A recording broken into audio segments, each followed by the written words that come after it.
Crossover merupakan kendaraan yang membawa SUV menjadi tren di era 2010-an sampai hari ini. Nah, tapi apakah crossover itu sudah layak untuk disebut sebagai SUV? Maka dari itu kita pelajari dulu mengenai definisi dari crossover itu sendiri dan keunggulan serta ciri-ciri yang mudah untuk dikenali seperti apa. Ya, daripada penasaran apakah crossover itu sebuah SUV, langsung aja ikuti videonya sesaat lagi.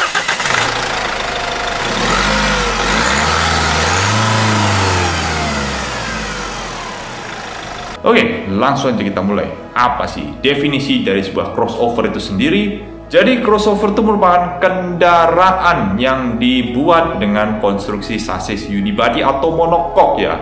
Jadi ini merupakan persilangan antara SUV dengan ground clearance yang lebih tinggi dan dikawinkan dengan hatchback atau sedan dan station wagon yang lebih irit bahan bakar. Nah, definisi awalnya sih seperti itu. Jadi ini persilangan ya antara SUV dan sejenis hatchback dan sedan gitu. Jadi kayak mengkombinasikan keduanya gitu ya. Jadi ini bukan murni SUV kalau dilihat dari definisi itu sendiri. Jadi crossover itu diproduksi atau dibangun berdasarkan sasis dari mobil penumpang ya, atau platformnya mobil penumpang seperti hatchback, sedan, station wagon, city car.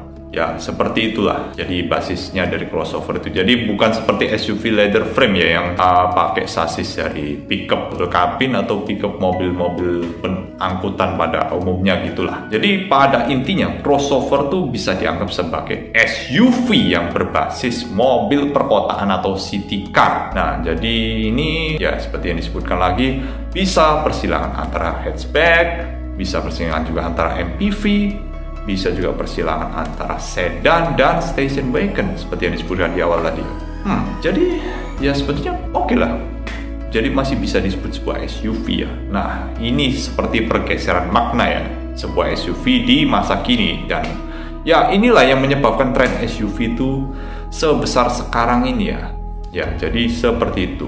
Dan keunggulan dari crossover itu sendiri yaitu bila dibandingkan SUV berbasis pickup, maka secara kenyamanan dan kelegaan interior itu lebih baik di crossover ini ya.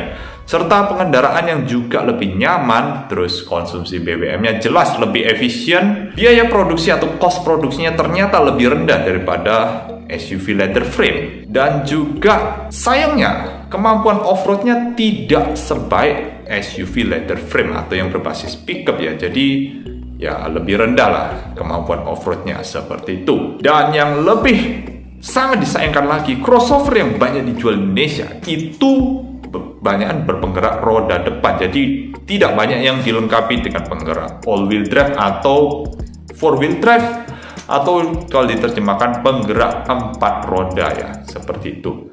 Tapi bagusnya ini sangat bagus untuk manuver di perkotaan tentunya. Jadi crossover ini lebih cocok dipakai untuk perkotaan daripada untuk off-road. Nah, seperti itu. Nah, langsung aja kalau gitu kita coba jabarkan ciri-ciri yang mudah dikenali ya kalau kita melihat secara langsung wujud mobil crossover itu. Jadi yang pertama ya, crossover itu memiliki ground clearance yang lebih tinggi ya. Tapi kita membandingkannya dengan mobil city car ya, sejenis hatchback, sedan, station wagon, ya seperti itu. Jadi terlihat lebih tinggi dari mobil city car yang disebutkan tadi ya, secara ground clearance. Dan yang kedua, ukuran ban atau dimensi ban itu lebih besar ya jika dibandingkan city car lainnya ya. Ya, dan itu nampak jelas ya kalau kalian lihat ban dari misal lah Honda HR-V, terus ban dari ya Toyota Race, Kia Sonet, atau mungkin ya Hyundai Kona Electric, bannya Honda CR-V, Nissan X-Trail, Santa Fe, Palisade dan kawan-kawannya ya pastinya terlihat lebih besar ya kalau dibandingkan MPV, ya station wagon, sedan dan hatchback lah, intinya begitu ya. Tapi kalau dibandingkan SUV leather frame ya 11-12 lah besarnya, sama aja. Dan untuk dimensinya itu cenderung lebih kompak ya kalau pakai crossover ya. Jadi lebih praktis lah intinya kayak begitu ya. Ya kalau yang crossover pakai monocoque itu kebanyakan bisa 4 pintu ya, yang ukuran kompak semacam HR-V, ya Sonet, Toyota Race itu. Tapi kalau kita bandingkan dengan Suzuki Jimny ya, dengan dimensi yang sama tapi cuma bisa 3 pintu yang pendek. Kalau mau nambah 5 pintu harus manjangkan wheelbase-nya lagi. Tapi kalau di compact crossover tidak perlu memanjangkan wheelbase ya untuk mendapatkan mobil dengan 4 pintu. Nah, disitulah letak keunggulan sebuah crossover itu ya dibandingkan leather frame tentunya ya. Ya seperti itulah ciri-cirinya dari crossover SUV itu. Oke, tanpa berlama-lama lagi kita langsung bahas kelebihan apa sih yang ditawarkan oleh sebuah crossover itu. Yang pertama ya memiliki desain kabin yang lebih lapang. Dan ini crossover menawarkan lebih banyak ruang untuk penumpang dibandingkan city car atau mungkin SUV leather frame. Ya, seperti itu. Hal ini karena crossover mampu memberikan desain bangku yang lebih lapang.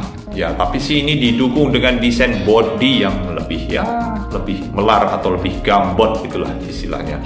Ya, kita coba bandingkan ya. City car seperti Honda Jazz atau City Hatchback dibandingkan dengan Honda HR-V. Jadi kan lebih terlihat lebih besar Honda HR-V daripada City Hatchback atau Honda Jazz bahkan ya, seperti itu. Dan selain itu bagasinya itu juga tentunya lebih bagus ya untuk menampung lebih banyak barang daripada hatchback atau city car yang lainnya yang memiliki dimensi yang lebih kecil daripada crossover ini ya. Lalu selanjutnya, harga lebih kompetitif. Nah, crossover ini memiliki daya tarik karena harganya yang relatif terjangkau, memiliki fitur seperti SUV. Nah, ini dia menjadi pilihan yang tepat bagi konsumen yang menginginkan mobil yang elegan dengan budget yang minimalis ya. Hal ini bisa terjadi karena produksi crossover itu tidak semahal membuat sebuah SUV leather frame. Nah, seperti itulah kurang lebihnya ya. Jadi mungkin ya kayak membandingkan ya kalau di kelas kompak SUV ya kebanyakan sih diisi oleh crossover sejenis HR-V, terus ya Hyundai Kona Electric, terus apalagi ya MG ZS. Nah, kalau kita bandingkan dengan Jimny, tentunya harganya masih di bawah Jimny yang merupakan leather frame ya, di ukuran kompak SUV. Nah, ya seperti itulah harga yang ditawarkan oleh sebuah crossover. Makanya banyak dibeli masyarakat saat ini. Nah, seperti itu. Terus kelebihan yang ketiga, lebih irit BBM. SUV leather frame pasti kan itu penggabungan bodi dengan sasis sendiri ya. Sedangkan kalau crossover kan biasanya monocoque.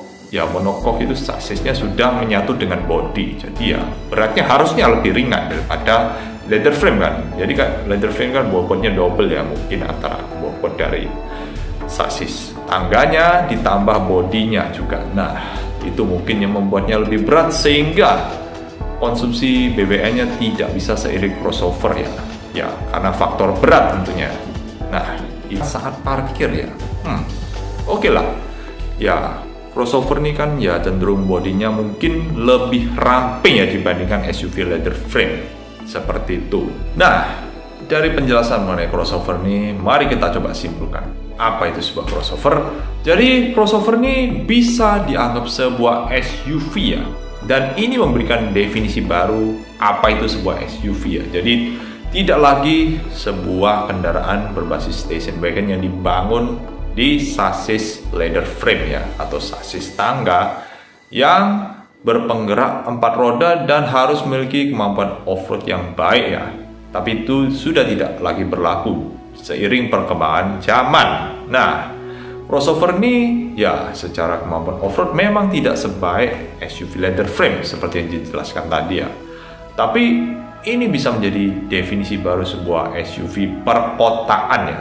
Ya, SUV perkotaan ya. Jadi crossover ini lebih cocok dipakai untuk perkotaan daripada untuk off-road yang berat. Nah, tapi ya, crossover ini memiliki ciri-ciri seperti SUV, yaitu ground clearance-nya lebih tinggi, yang artinya harusnya mampu dipakai untuk negara-negara berkembang ya, mungkin kondisi jalannya tidak sebagus negara maju seperti itu. Jadi kan pastinya butuh ground clearance yang lebih tinggi ya, biar lewat-lewat jalan-jalan yang rusak itu tidak khawatir gitu ya. Jadi disitulah peran penting crossover ya tentunya.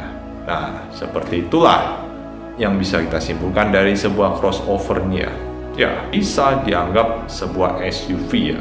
Walaupun sebenarnya ada dampak negatifnya, yaitu keberadaan crossover ini semakin hari semakin menggerus pangsa pasar dari hatchback, sedan, terus juga ya station wagon, ya, dan ini terjadi di seluruh dunia ya.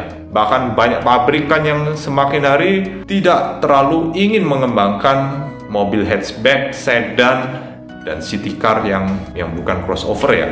Dan sekarang semua beralih ke crossover seperti itu. Tapi ya karena ini tren SUV, kebanyakan pabrikan menyebut kendaraan crossover ini ya anggap sebuah SUV ya. Jadi tidak ada embel-embel crossover di depannya ya.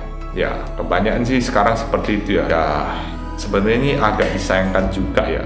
Jadi crossover ini bisa mematikan jenis kendaraan yang sudah ada sejak dulu ya. Nah, ya Anda tahu sampai kapan tren SUV ini akan berlangsung ya. Semoga aja tidak sampai membuat jenis mobil lain seperti city car, sedan, station wagon diambang kepunahan ya. Dan itu sangat disayangkan kalau yang terjadi seperti itu. Dan kalau yang terjadi seperti itu, maka dengan sangat berhati aku harus bilang bahwa tren SUV ini adalah bencana di dunia otomotif. Tapi semoga aja itu tidak terjadi ya. Ya semoga segmen lainnya bisa tetap eksis bersamaan dengan crossover ini ya. Ya anggap aja crossover ini sebuah alternatif lah buat yang menginginkan city car dengan ground clearance yang lebih tinggi. Ya ibaratnya sih seperti itulah. Ya kurang lebihnya videonya seperti itu aja. Kalau rekan-rekan menyukai video ini, jangan lupa kasih like dan kasih komentar apabila ingin menambahkan informasi atau ya artikel tambahan mengenai crossover ini, atau mungkin mengkoreksi bagian yang kurang tepat dari crossover ini. Dan jangan lupa subscribe ke channel Anthony Carver kalau mau update video-video yang baru-baru nanti ya. Dan akhir kata, terima kasih sudah menonton dan sampai ketemu di video selanjutnya.